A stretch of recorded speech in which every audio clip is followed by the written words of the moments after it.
how to add payment method on StockX.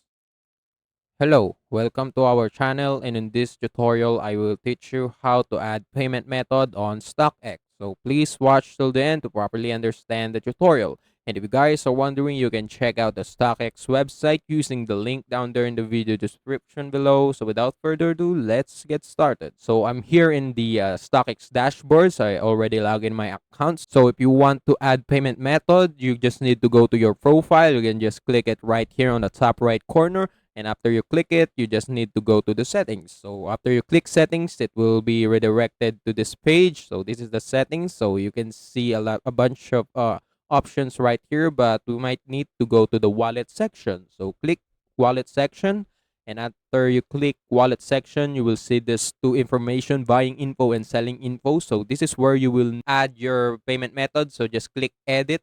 So after you click that, this window will appear. So you just need to add a new or credit card or debit card, or you can use your PayPal if you want. But for me, I'm going to use my credit card. So in my case, I'm going to click credit and debit card, and I will need to provide all of this information, all of these infos. First, my personal details and my address, of course. And after I'm done all of that, if I click next, I will need to proceed on giving my credit card details. And after that, after I input all of that, I can click submit, and yeah, that's it. The credit card details will appear right here below the buying info and also the seller info. And yeah, that's how you add credit card details or payment methods on StockX. And also, that's it for today's tutorial. If you want more, please like this video, subscribe to our channel, and see you in the next one. Bye.